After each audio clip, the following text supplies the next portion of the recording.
దేవుని పరిశుద్ధ నామానికి మహిమ కలుగునుగాక. మన ప్రభువును రక్షకుడైన యేసుక్రీస్తు అతి శ్రేష్టమైన నామములో మీ అందరికీ నా హృదయపూర్వకమైన వందనాలు చెల్లిస్తూ ఉన్నాను. జీవము కలిగిన దేవుని సన్నిధిలో చేరిన మనందరి జీవితాలలో ఆశ్చర్యకరుడైనటువంటి దేవుడు తన ఉన్నతమైనటువంటి సహాయాన్ని మనకు అనుగ్రహించి ఆయన సన్నిధిలో మనలను నిలబెట్టుకున్నాడు. ఈ 5వ నెల మొదటి పునరుద్ధానపు ఆరాధన 1వ తారీఖున దేవుని సన్నిధికి వచ్చి దేవుడు మనకిచ్చిన వాగ్దానాన్ని చేతపట్టుకొని వెళ్ళాం. ఈ పునరుద్ధానపు ఆరాధనలో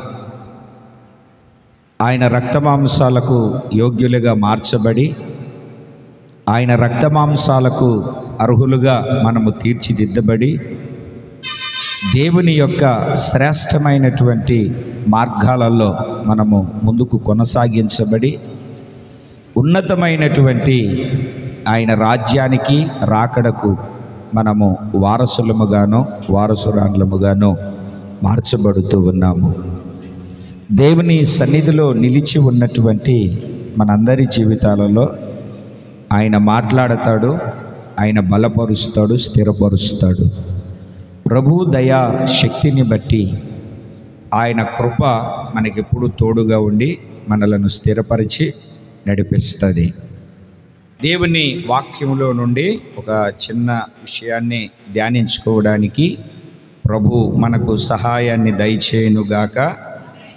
ఈరోజు మన ధ్యానము నిమిత్తమై పరిశుద్ధ బైబిల్ గ్రంథములో నుండి లూకాసు వార్త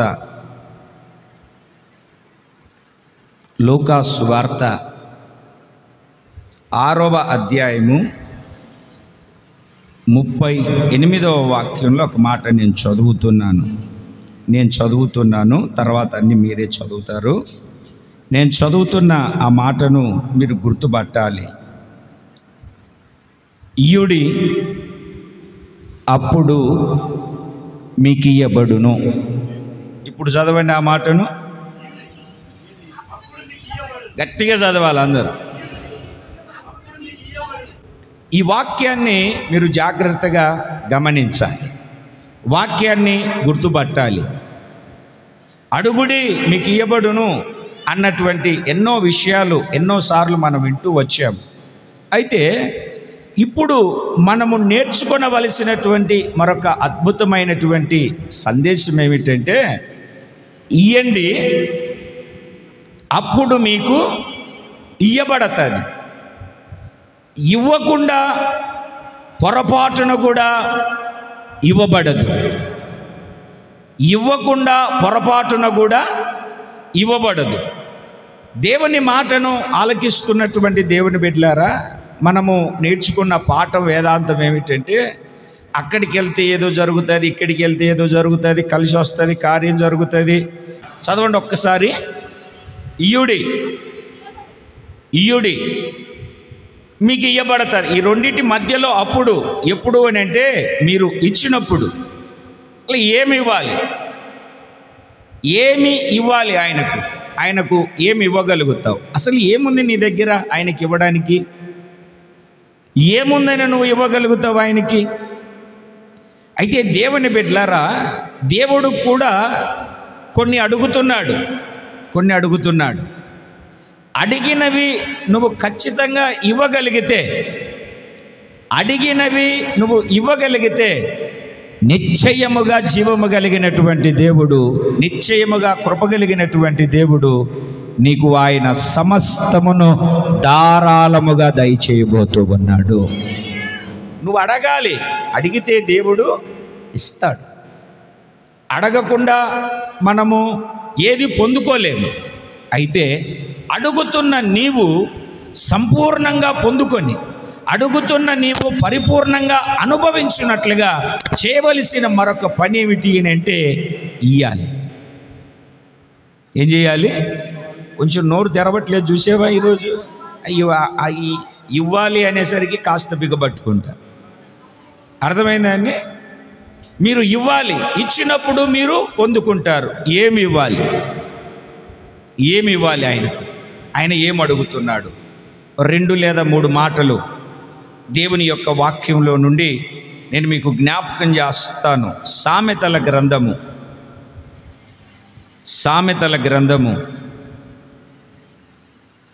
23వ అధ్యాయము 26వ వాక్యము. నా కుమారుడా, నీ హృదయమును నాకిమ్ము. నా కుమారుడా, నీ హృదయమును నాకిమ్ము. దేవుని మాటలు ఆలకిస్తూ ఉన్నటువంటి దేవుని బిడ్డలారా, ఆయన ఏం కోరుకుంటున్నాడు అని అంటే హృదయాన్ని కోరుకుంటున్నాడు. హృదయాన్ని.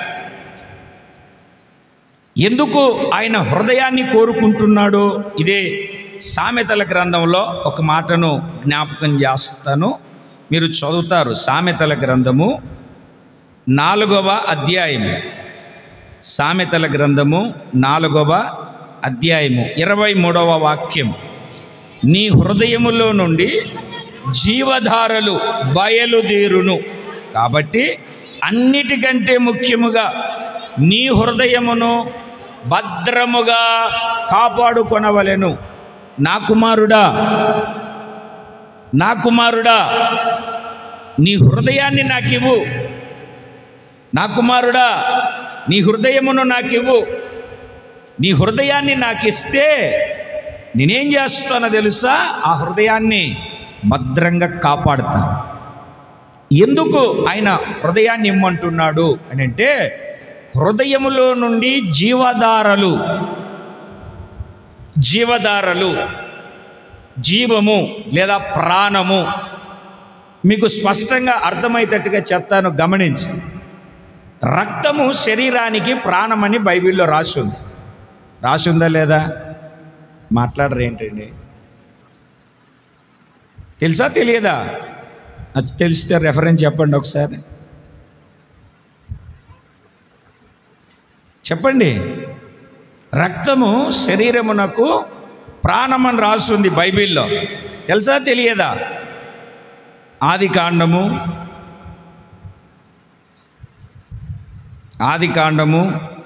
9వ అధ్యాయము 4వ వాక్యాన్ని చదవండి.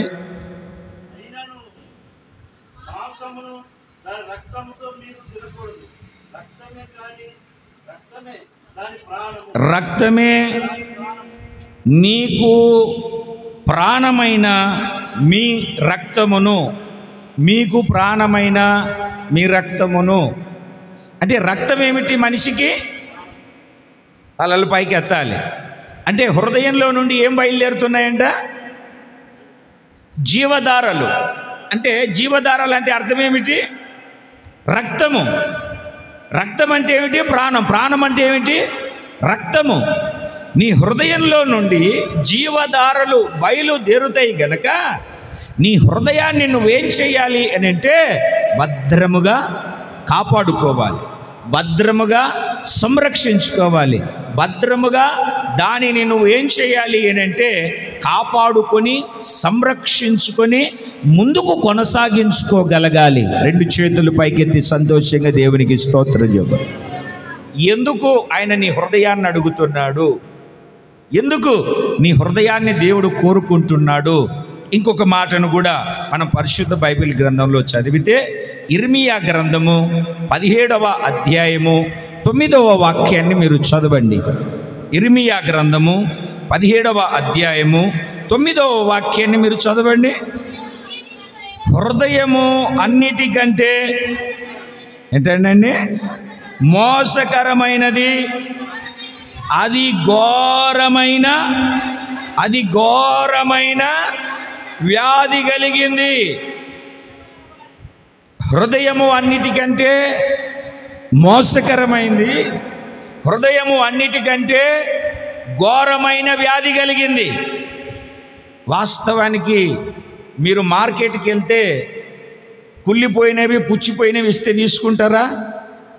తీసుకోరు. అయితే దేవుడు నీ దగ్గర ఘోరమైన వ్యాధి కలిగింది, మోసకరమైనటువంటి దానిని తీసుకుంటున్నాడు. ఎందుకంటే నన్ను వాళ్ళు మోసం చేశారు, వీళ్ళు మోసం చేశారు, వీళ్ళు మోసం చేశారు, వాళ్ళు మోసం చేశారు, వాళ్ళు నెత్తి మీద చేయబెట్టారు, వీళ్ళు నెత్తి మీద చేయబెట్టారని నువ్వు బాధపడుతున్నావు.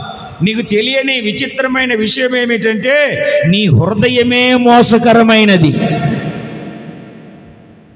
ఎవరు మోసకరమైంది? ఆ పక్కోడు, ఆడు, ఈడు కాదు. మొదట నీలో ఉన్న నీ హృదయమే మోసకరమైంది. నీ హృదయమే ఏమై ఉన్నది అని అంటే ఘోరమైన భయంకరమైన వ్యాధి కలిగింది.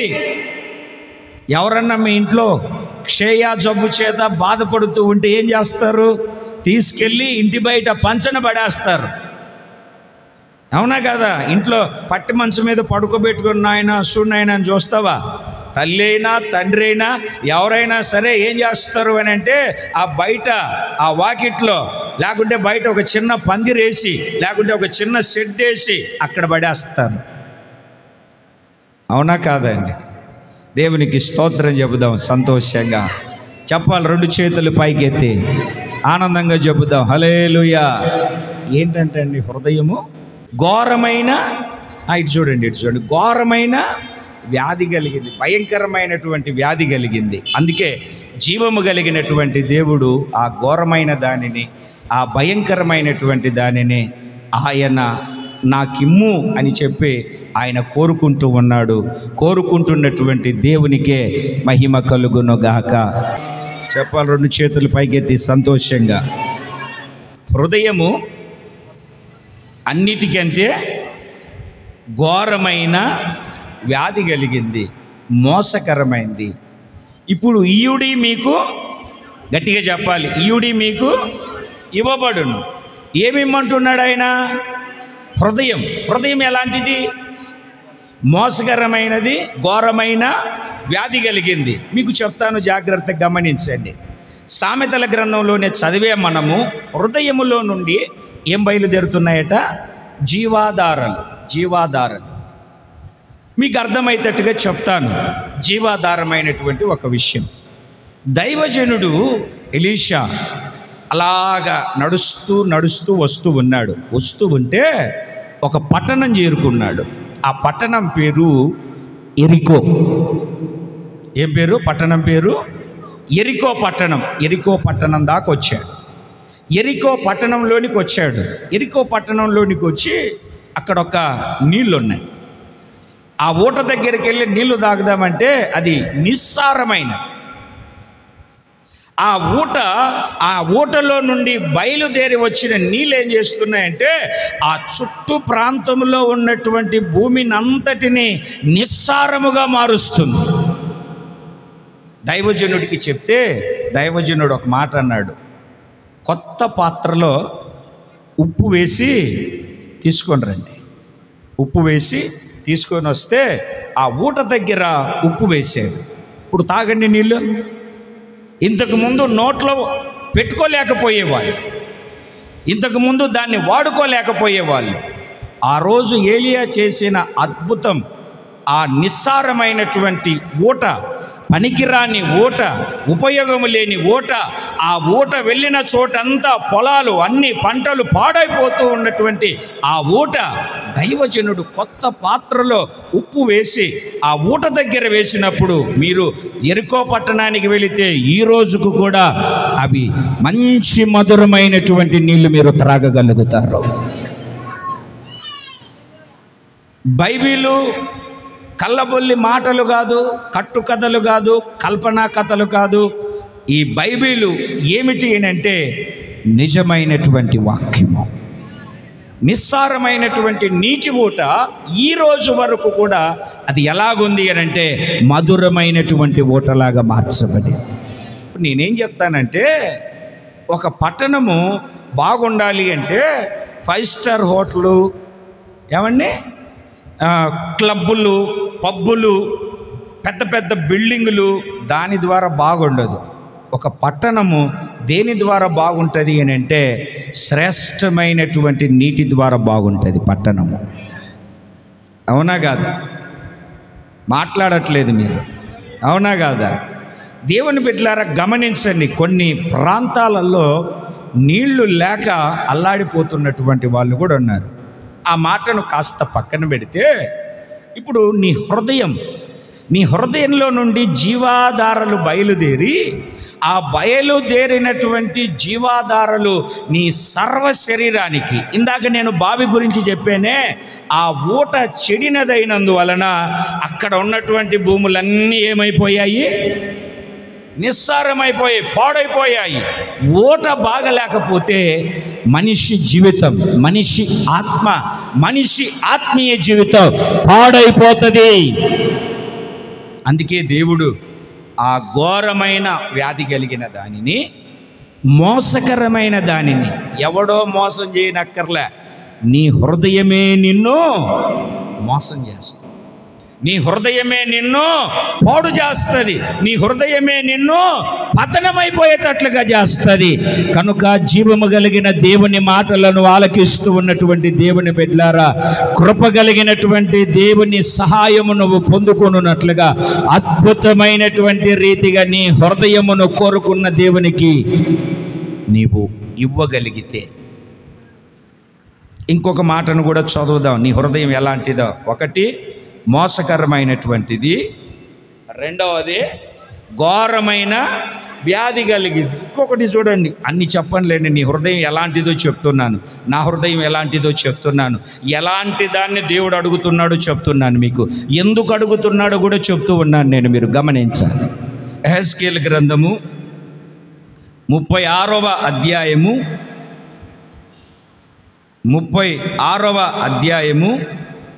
26వ వాక్యాన్ని చదువుదాం. హృదయము మీకు ఇచ్చేదను, నూతన స్వభావమును కలగజేసేదను. రాతి గుండె, ఏ గుండె అండి? ఏ గుండె అండి? నీ హృదయం, నీ గుండె ఎలాంటిది? చెప్పాలి, మీరు చెప్పాలి. ఆ రాతిని మలచి ఆయనకు కోవెలగా నువ్వు మార్చగలిగితే, ఆ కోవెలగా మార్చబడినటువంటి నీ హృదయములో నుండి జీవము కలిగినటువంటి దేవుడు ఉన్నతమైనటువంటి కార్యాలు జరిగిస్తాడు. 3 విషయాలు చెప్పాను నేను. నీ గుండె ఎలాంటిది?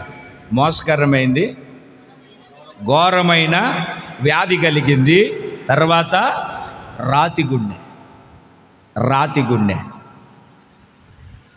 నీ భార్య అడగదు ఇట్లాంటిది అని తెలిస్తే, అడుగుతుందా? నీ భర్త అడగడు నీ గుండె, నీ హృదయం ఇట్లాంటిది అని తెలిస్తే.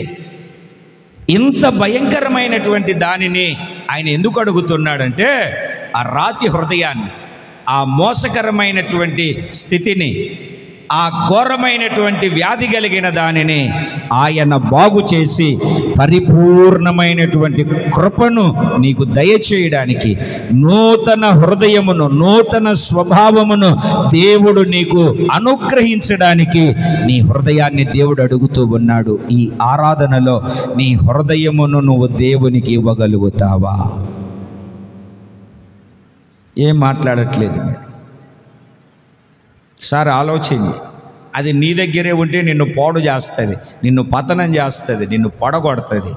దాన్ని నువ్వు దేవునికి ఇవ్వాలి. రాత్రి చెప్పాను నేను, ప్రార్థనకు ముందు ఒక బలిపీఠం కట్టాలి, అప్పుడే నీ ప్రార్థనకు ప్రతిఫలం కలుగుతాయి. ఈరోజు ఎందుకో దేవుడు నిన్ను అడుగుతూ ఉన్నాడు. వాటిని నువ్వు ఇవ్వగలిగితే దేవుని ఆశీర్వాదం, దేవుని కృప నీ మీదికి మెండుగా దిగి వస్తుంది. ఎక్కువసేపు చెప్పను, నేను విసిగించను దేవుని బిడ్డలారా. ఇంకొక మాటను కూడా నేను మీకు జ్ఞాపకం చేయాలి. చదువుదాం పరిశుద్ధ బైబిల్ గ్రంథములో నుండి మీకా గ్రంథం 6వ అధ్యాయము.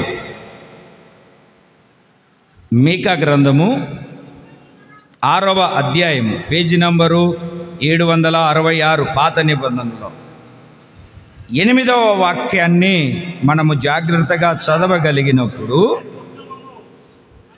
మీకా గ్రంథము 6వ అధ్యాయం 8వ వాక్యంలో నేను చెప్తాను చూడండి. ఆ చివరి వాక్యం ఇంతే కదా, ఆ మాటను అంతా చదవండి. ఆ చివరి మాటను, ఇంతే కదా నిన్ను అడుగుతున్నాడు.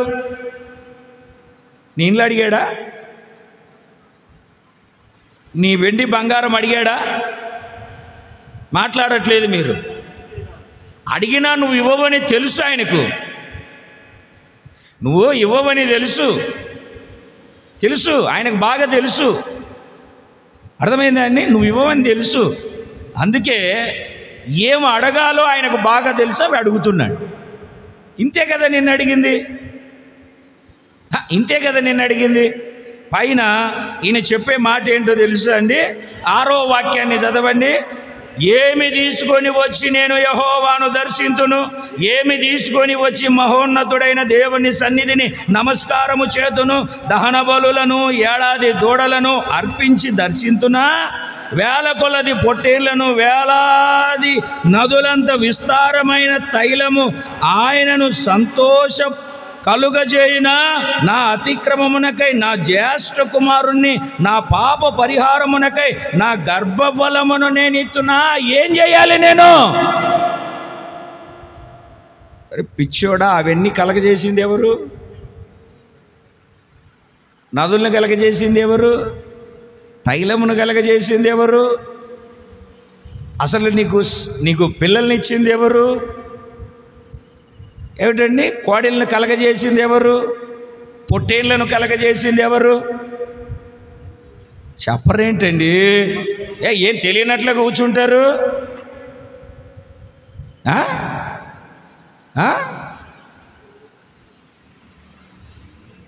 ఎవరు? దేవుడు కలగజేశాడు కదా అవన్నీ. అది తీసుకురావాలా, ఇది తీసుకురావాలంటే ఆయన అంటాడు చూడండి, ఆయన, ఓ మనుష్యుడా, ఏది ఉత్తమమో అది నీకు తెలియజేయబడి ఉన్నది.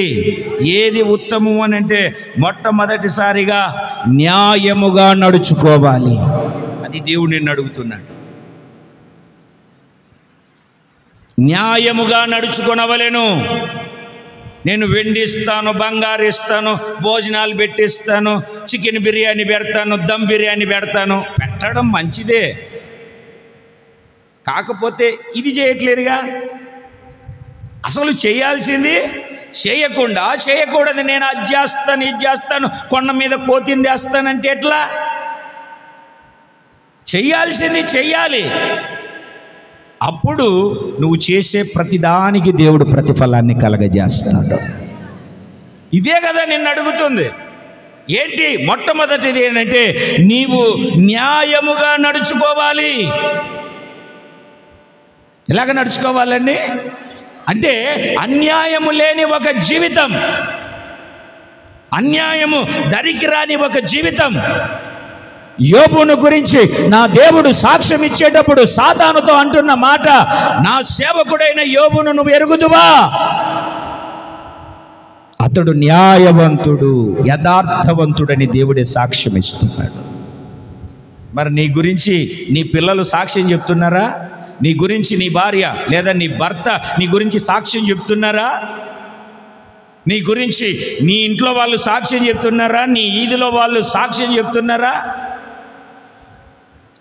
అందుకని పనికిమాలినోడు ఉన్నాడు అన్నట్టుగా అంటున్నారా? నన్ను అన్నట్టు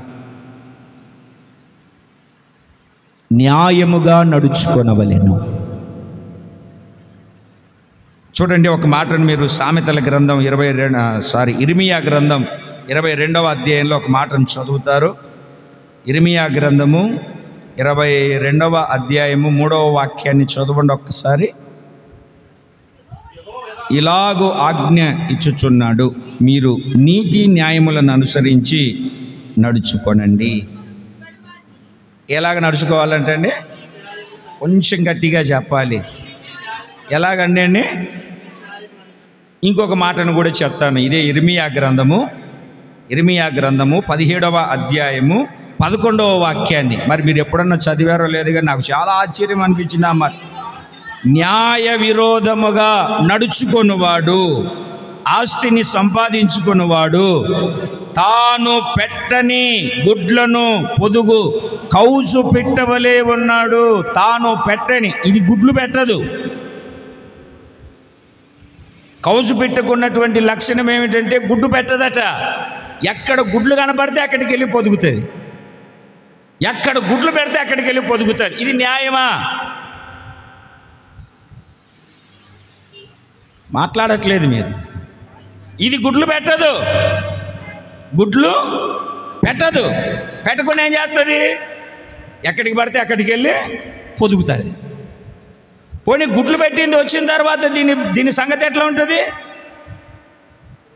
న్యాయ విరోధముగా, అంటే ఒకవేళ న్యాయము అనుసరించని నీ జీవితము కూడా కౌజు పిట్టవలే ఇది నాది ఇది నాది ఇది నాది అని నువ్వు అనుకుంటూ ఉన్నావు.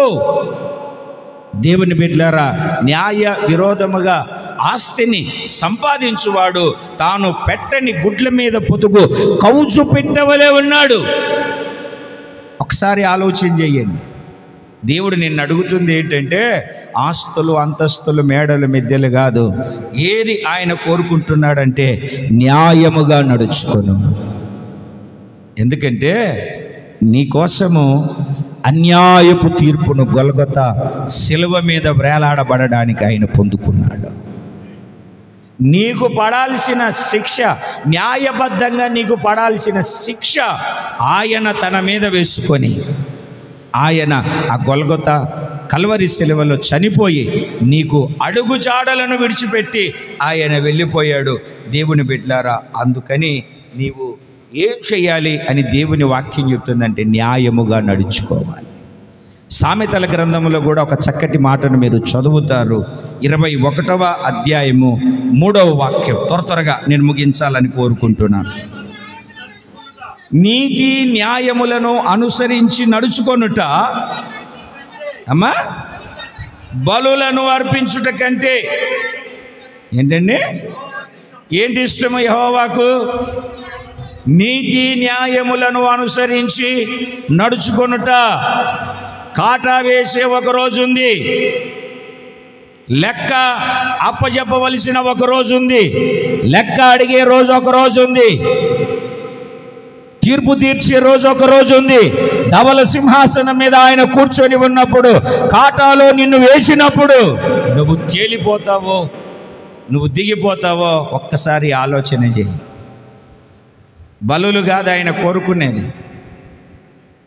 న్యాయమును అనుసరించి నడుచుకోవడం నువ్వు కలిగి. నీతి న్యాయములు రెండు చేతులు లాంటివి. ఈ రెండు చేతులు నీతి న్యాయము కలిగి ఎలాగైతే రెండు చేతులు ఉన్నాయో, నీ భక్తి జీవితంలో, నీ మనుష్య జీవితంలో నీతి న్యాయములు కలిగి నడిపించబడవలసినటువంటి ఒక అనుభవం నువ్వు కలిగి నడిపించబడాలి. మరలా మీకా గ్రంథంలోనికి వచ్చి 6వ అధ్యాయం 8వ వాక్యములో తర్వాత 2వది ఏమంటున్నాడంటే కనికరమును ప్రేమించుట. దేన్ని ప్రేమించుట? దేన్ని ప్రేమించుట? కనికరమును ప్రేమించుట. ఎందుకంటే దేవుని బిడ్డలారా, కనికరము కలిగిన వాళ్ళే కనికరమును పొందుతారు. కొంతమంది చెప్తా ఉంటారు చూడండి, వీళ్ళకు జాలి దయ ఉండదు, కనికరం ఉండదు, ప్రేమ ఉండదు. ఒక వ్యక్తి, దేవుని నమ్ముకున్నటువంటి ఒక వ్యక్తి కనికరమును ప్రేమించగలగాలి. అంటే కనికరము కలిగి జీవించగలగాలి. కఠినుడవై కాదు, కఠినుడవై కాదు.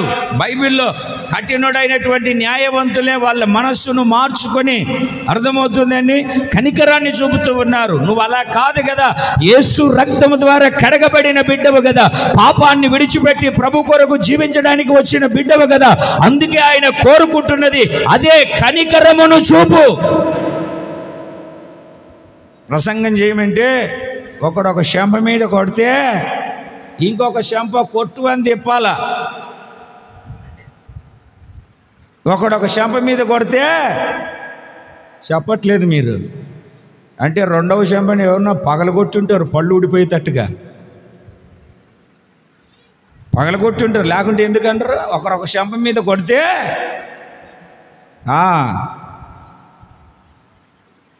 దేవునికి స్తోత్రం కలుగునుగా.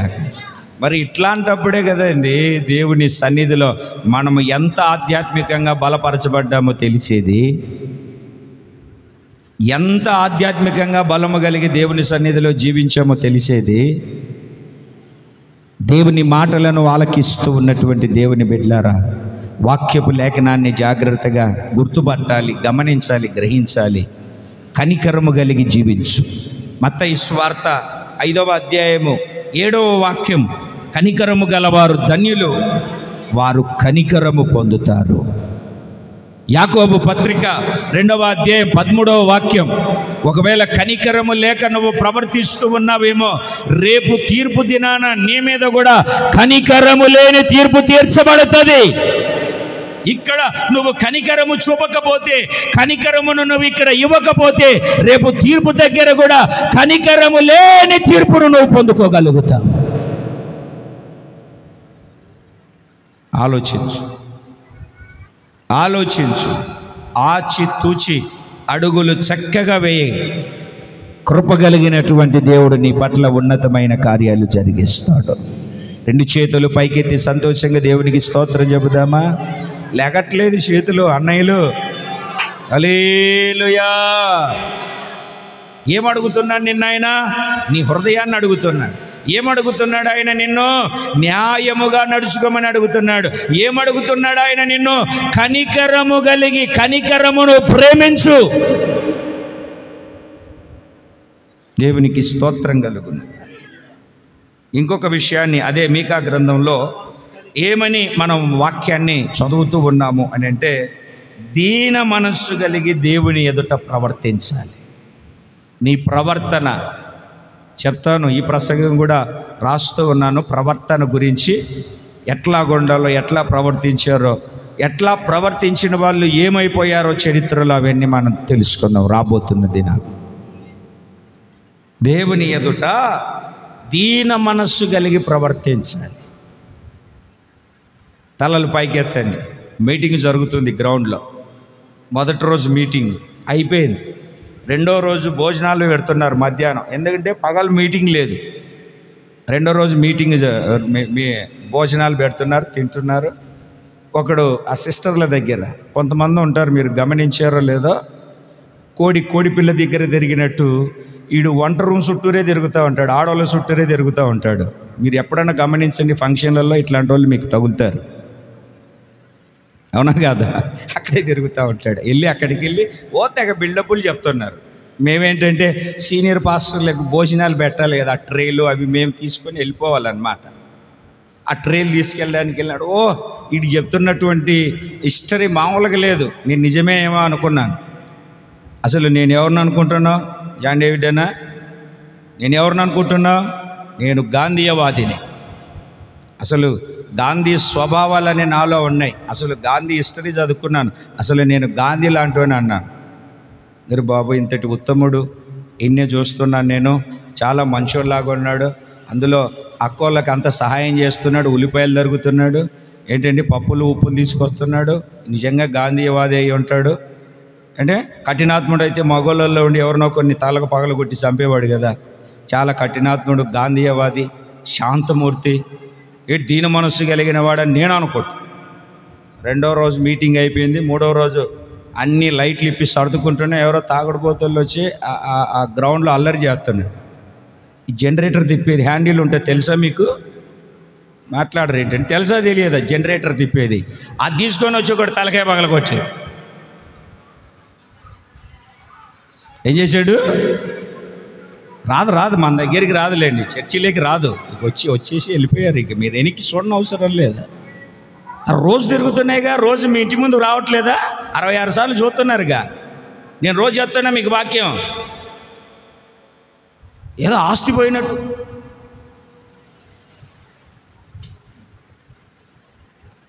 దేవునికి స్తోత్రం చెప్పండి, చెప్పాలి గట్టిగా. జనరేటర్ హ్యాండిల్ తీసుకొని ఏం దొరకలేదు. ఇంకా జనరేటర్ ఉన్నది, జనరేటర్ ఎత్తాలి కాసేపటికి లారీకి. దీన మనస్సు అంటే 2 రోజులు చేసిన ప్రసంగాలు ఏమైపోయాయి మనోడివి? మనం ప్రసంగాలకు వచ్చేసరికి గాంధీ కంటే గొప్పవాళ్ళం. మనం ప్రవర్తనలోనికి వచ్చేసరికే. అందుకే మనుషులు ఎదుట కాదు, మనుషుల ముందర కాదు. ఎట్లాగా చదువు ఆ మాటను? దీన మనస్సు కలిగి నీ దేవుని ఎదుట. మరి నీ దేవుడు ఏ దేవుడో నాకు తెలియదు. నీ దేవుని ఎదుట ప్రవర్తించు.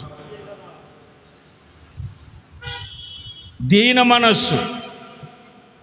దీన దశలో నేనుండగా నేను అమ్మా అయ్యా వినండి, నేను చూస్తూ ఉంటాను, కనిపెడతా ఉంటాను. పరిచర్య, ఏ పరిచర్య చేస్తారు, ఏం పరిచర్య చేస్తారు, ఎలాంటి పరిచర్య చేస్తారు అని మిమ్మల్ని కాదంటే నేను చాలా సంఘాల్లో చేసి వచ్చాను కనుక చెప్తున్నాను. కొంతమంది వచ్చి హాయ్ హాయ్ హాయ్ హాయ్ అని వెళ్ళిపోతూ ఉంటారు. కొంతమంది నడుము ఉంచుకొని నడుము కట్టుకొని కష్టపడతారు. మరి కొంతమంది ఉంటారు, వాళ్ళు నాకు బాగా నచ్చుతారు. వాళ్ళు ఎవరు చేయలేని పనులు కూడా సేవకుడు చెప్పాడు అంటే ఖచ్చితంగా తూచా తప్పకుండా పాటిస్తారు. అసలు పొరపాటున కూడా దానికి ఎదురులేదు. కొంతమంది వడ్డిస్తారు, వడ్డించేంతవరకే వాళ్ళు పరిమితం. కొంతమంది ఆకులు తీసి పక్కన పడేస్తారు, అంతవరకే పరిమితం. కొంతమంది ఉంటారు, ఆ పడేసిన ఆకులను కూడా సంచిలో పెట్టుకొని ఇది దేవుడు నాకు ఇచ్చిన ధన్యతని తీసుకొని వచ్చి పడేస్తారు. వాళ్ళు దీన మనసు కలిగిన అనుభవం వాళ్ళల్లో ఉంటుంది. కనబడడానికి కటువుగా ఉన్నా వాళ్ళ లోపల ఆ తగ్గింపు స్వభావం ఉందే, దీన మనస్సు.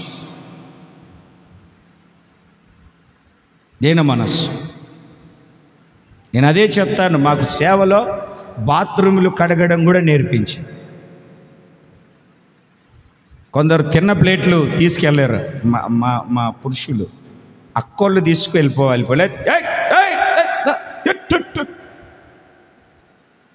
ప్లేట్లు కూడా తీసుకెళ్ళారండి. ఆ ప్లేట్ల దగ్గర పడ్డ అన్నం కూడా తీసి, ఆ మెతుకులు కూడా తీసి దాంట్లో వేయలేదు. దీన మనస్సు ఎక్కడుంటూ వస్తుందంటే ఈ పరిచర్యలో నిన్ను తగ్గించుకొని. నాకు చెప్పాలనుంది కానీ ఒకరిని హెచ్చించి ఒకరిని తగ్గించనేమో అనుకుంటారని కొందరిని గురించి నేను చెప్పట్లేదు మీకు. గర్వించిన ఎవరు, మరలా చెప్తున్నాను, గర్వించి అహంకారంతో అహంభావంతో ఉన్న ఎవరు దేవుని ఎదుట నిలబడలేరు. నేనైనా తగ్గించుకుంటే, ఎంత శిరస్సు వంచుకుంటే మీరు అంతగా దేవుని ఎదుట నిలబడతారు. ఉన్నతమైన ఆశీర్వాదానికి అర్హులుగాను యోగ్యులుగాను తీర్చిదిద్దబడతాడు. ఇదేనండి దేవుడు అడిగేది మిమ్మల్ని. ఇదే దేవుడు అడిగేది మిమ్మల్ని. ఇమ్ము అంటున్నాడు, ఇవే అడిగేది. చాలా వివరించాలి నేను, కాకపోతే మనకు సమయం లేదు దేవుని బిడ్డలారా. కనుక మనము దేవుని సన్నిధిలో చూడండి, సామెతల గ్రంథంలో, ప్రసంగి గ్రంథంలో ఒక మాటను చదువుదాం. తీయండి, అందరు తీయాలి బైబిల్. ప్రసంగి గ్రంథం బైబిల్ ఉన్నోళ్ళు బైబిల్ తీయండి. ప్రసంగి గ్రంథం 5వ అధ్యాయం 1వ వాక్యం. తెరువు, బైబిల్ తెరువు.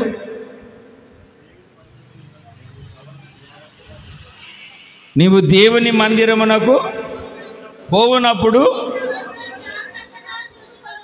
అలా చూసుకోవాలి. ఎందుకు? మందిరానికి వెళ్ళేటప్పుడే ఎందుకు చూసుకోవాలి జాగ్రత్తగా? ఎందుకంటే ఇక్కడ దేవుడు ఉన్నాడు. ఇక్కడ దేవుడు ఉన్నాడు, ఆయన ఇక్కడ ఉన్నాడు. అంటే నువ్వు మందిరానికి వచ్చేటప్పుడు నీ ప్రవర్తన ఏం చేయాలి? జాగ్రత్తగా, చాలా జాగ్రత్తగా. జాగ్రత్తగా అంటే అంత ఇంత కాదు, చాలా జాగ్రత్తగా, బహు జాగ్రత్తగా. దేవుని బిడ్డ, దేవుని సన్నిధికి ఆరాధించడానికి కూడి వచ్చినటువంటి దేవుని ప్రజలారా, ఒక్కసారి మీ ఆధ్యాత్మికమైనటువంటి మనుగడను మీరు ఒక్కసారి ఆలోచన చేసి అడుగులు కాస్త ముందుకు వేయడానికి మిమ్మల్ని మీరు దేవునికి అప్పగించుకోనండి. నువ్వు దేవుని మందిరానికి వెళ్ళేటప్పుడు అక్కడ ఎవరుంటారో తెలుసా? ఇక్కడ ఎవరున్నారో తెలుసా? ఇక్కడ ఎవరు నిలిచి ఉన్నారో తెలుసా? మనిషి కాదు, మరుగై ఉన్న అదృశ్య దేవుని యొక్క కృప, పరిశుద్ధాత్మ దేవుడు మన మధ్యలో సంచరిస్తూ ఉన్నాడు. ఇది దేవుడు సంచరించు స్థలం. ఇది అందుకే నువ్వు మందిరానికి వెళ్ళేటప్పుడు నీ ప్రవర్తన జాగ్రత్తగా చూసుకుంటూ ముందుకు కొనసాగించబడు. ఇంకొక చిన్న మాటని చెప్తాను. నీ హృదయాన్ని నీవు న్యాయంగా నడుచుకో, కనికరమును ప్రేమించు, దీన మనస్సు కలిగి దేవుని ఎదుట ప్రవర్తించు. ఐదవది ఒక చిన్న మాటను చూపించి నేను ముగిస్తాను. అపోస్తుల కార్యముల గ్రంథము, ఎక్కువేం చెప్పను, నేను ముగిస్తున్నాను నా మాటలు. అపోస్తుల కార్యముల గ్రంథము 20వ అధ్యాయము, అపోస్తుల కార్యముల గ్రంథము 20వ అధ్యాయము 35వ వాక్యాన్ని చదువుదాం. మీరిలాగు ప్రయాసపడి బలహీనులను సంరక్షింపవలెననియు పుచ్చుకొనుట కంటే ఇచ్చుట ధన్యము అని ప్రభువైన యేసు చెప్పిన మాటలను జ్ఞాపకము చేసుకొనవలెనని అన్ని విషయములలో మీకు మాదిరి చూపితిని. ఒక్క విషయం కాదండి, 2 విషయాలు కాదండి, 3 విషయాలు కాదండి, 4 విషయాలు కాదండి, అన్ని విషయాలలో దేవుడు ఏం చేశాడట? మాదిరిగా ఉన్నాడట. దేనికి మాదిరిగా ఉన్నాడు? దేనికి మాదిరిగా ఉన్నాడు? ఇక మీరు బైబిల్ అలా మూస్తే నేను ఇంక రెఫరెన్స్ చెప్పను, అలాగా ఆ చెప్పిన మాటను అలాగ చెప్పి నేను ముగిస్తాను. ఏంటంటే మనం చదువుకున్నది తీసుకోవడానికంటే, అంటే పుచ్చుకోవడం అంటే ఏంటి చెప్పండి, కొంచెం చెప్పండి. మన భాషే కదా. పుచ్చుకోవడం అంటే తీసుకునేదానికంటే ఇచ్చుట ధన్యకరం, సేవకి ఇచ్చుట ధన్యకరం, పరిచర్యకి ఇచ్చుట ధన్యకరం, ఇచ్చుట ధన్యకరం. బైబిల్ చెప్తుంది, బీదలకు అప్పిచ్చువాడు, బీదలను కనికరించువాడు, బీదలకు ఏమిటండి సహాయాన్ని చేసేవాడు యెహోవాకు. మాకు ఆ ప్రాసెస్ వద్దని మేము అప్పులే చేయాలి అన్నట్టుగా ఉంటాం. ఇయ్యండి, మీకు ఇయ్యబడతాయి. ఇయ్యండి, ధారాళంగా ఇయ్యండి, మీకు ఇయ్యబడతాయి. నీ హృదయాన్ని ఇవ్వండి ధారాళంగా, న్యాయముగా నడుచుకోండి, కనికరమును ప్రేమించండి, దీన మనస్సు కలిగి. ఇంకా చాలా విషయాలు ఉన్నాయి మీకు చెప్పడానికి. ఇదే కదా దేవుడు నిన్ను అడుగుతుంది. తీసుకుందాం, ఇమ్ము. జలగకు 2 పిల్లలు ఉన్నారండి. ఎంతమంది? 2 పిల్లలు. వాళ్ళ పేర్లు ఏంటో తెలుసా? చదివారా బైబిల్ ఎప్పుడన్నా? చదవండి, ఇప్పుడు చదువుతారు చూడండి, చదివిన బైబిలే ఏంటి, ఎక్కడ? సామెతల గ్రంథము 30వ అధ్యాయము అమ్మా 15వ వచనం. సామెతల గ్రంథము 30వ అధ్యాయము 15వ వచనం. మీరు ఎవరి పిల్లలో తెలుస్తుంది ఇప్పుడు? కొంచెం గట్టిగా.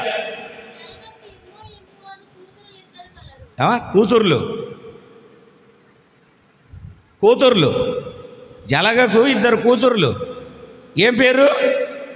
పెద్దదాని పేరు పెద్ద ఇమ్ము, చిన్న ఇమ్ము. ఇద్దరు పేర్లు ఏంటి? ఇమ్ము. ఇస్తానని ఏ రోజు అందు. చూడండి, ఆడపిల్లలను చూడండి, కొంతమందిని అమ్మోరింటికి వచ్చేసరికి సగం మూట, వచ్చేటప్పుడు ఒట్టి చేతులతో, వచ్చేటప్పుడు ఏమిటండి ఎండిపోయిన చేపలాగా వస్తుంది, వెళ్ళేటప్పుడు ఏమిటండి నూనె రాసిన గుమ్మడికాయలాగా నిగలాడుతూ వెళ్తుంది. వచ్చేటప్పుడు ఏమిటండి 2 గోని సంచులు తెచ్చుకుంటుంది, వెళ్ళేటప్పుడు 4 సంచులు పట్టుకొని వెళ్తుంది. కూతురు ఏం పేరు? పెద్ద ఇమ్ము. పోనీ చిన్న ఇమ్మన్నా నాకేమన్నా ఉపయోగపడుతుందంటే పెద్ద ఇమ్ము, చిన్న ఇమ్ము. ఇమ్ము. మీరెవరి పిల్లలో మరి? లేచి నిలబడండి.